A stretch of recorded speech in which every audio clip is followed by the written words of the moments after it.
Isang magandang araw po sa inyong lahat mga kabarya. Nandito po ngayon tayo sa aming likod bahay para tignan yung ating mga tanim. Yan po. Kasi po sa nagdaang araw na lubhang maulan, yan, naapektuhan po yung ating mga pananim. Mayroong mga nasira pero awa ng Diyos, yung iba nangabuhay naman. Yan, katulad nitong mga ampalaya, yan, katulad po yan. Yan, namunga siya, pitasin na po yan, kaya lang isasabay na po namin pitasin yung mga naiiwang maliliit pa. Yan po, may mga maliliit na naging bunga. Ayan. Sanhi po yan ng bagyo. Ayan.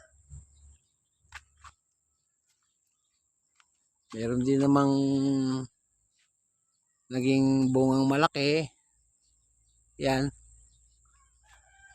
Nagtatago pa yung mga bungang nabaluktot. Ayan. Sanhi ng bagyo. Ayan, may malalaking bunga naman.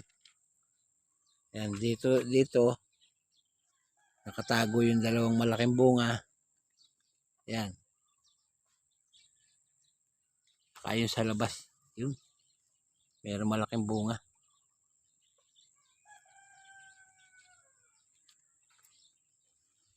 Ayan, nakakatuwa naman pong pagmasdan yung ating halaman dahil sa nagbibigay siya ng bunga. Ayan. Makikita nyo maganda yung bunga. Ayan. Maraming bunga. Ayan o. Tatlo na naman susunyan.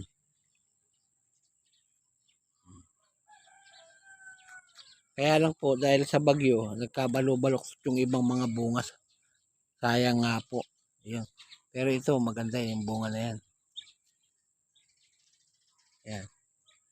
Maganda po ang pagkakaano nito. Ayan, may bunga pa pala sa ibaba. Ayan.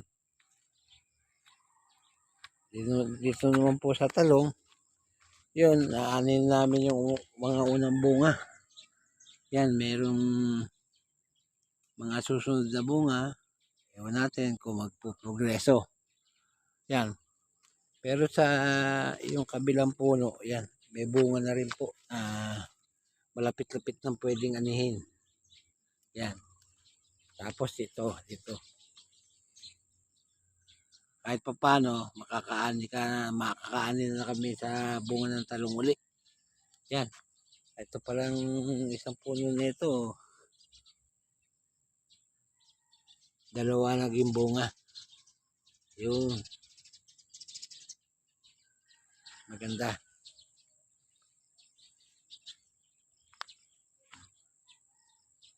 Yan. Magandang kaya lang nabagyo kasi. At yung ating mga tanim na okra, nagpapakita na senyales na siya ay magbubunga. Lapit na magbunga. Ayan. Senyales po yan na lapit na magbunga yung ating tanim na okra. Ayan.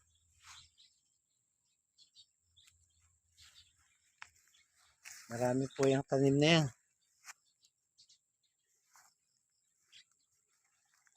Kanya lang po ay talagang nasasalantaan ng bagyo. Katulad niya, nagpapakita na po siya ng senyales na magbubunga siya.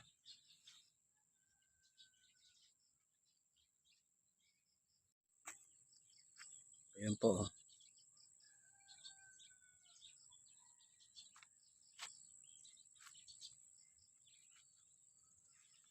Yung ibang namatay, hinulipan ko ho. Ayan. Kaya maliliit pa. Kasi ang kasabay niya talaga yan. Yung mga malalaki na yan. Kaya lang po sa hilera nito, namatay ito kaya hinulipan ko. Ayan. Maganda sana kung nagkasabay-sabay. Kaya lang po ay hindi nagkaganon eh.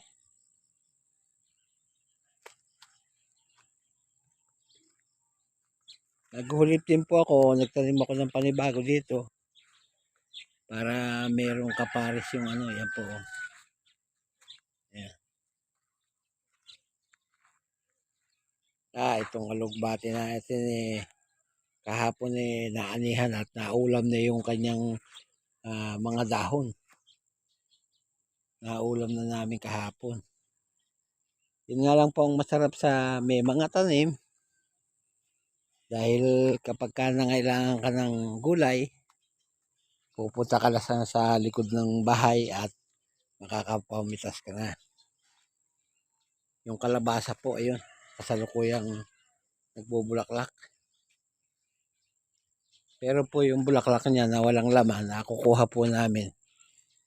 Yung isang araw, yun po ang inulam namin, yung bulaklak ng kalabasa. Yan.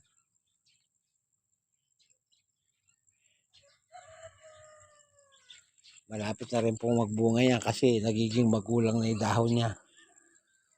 Yan.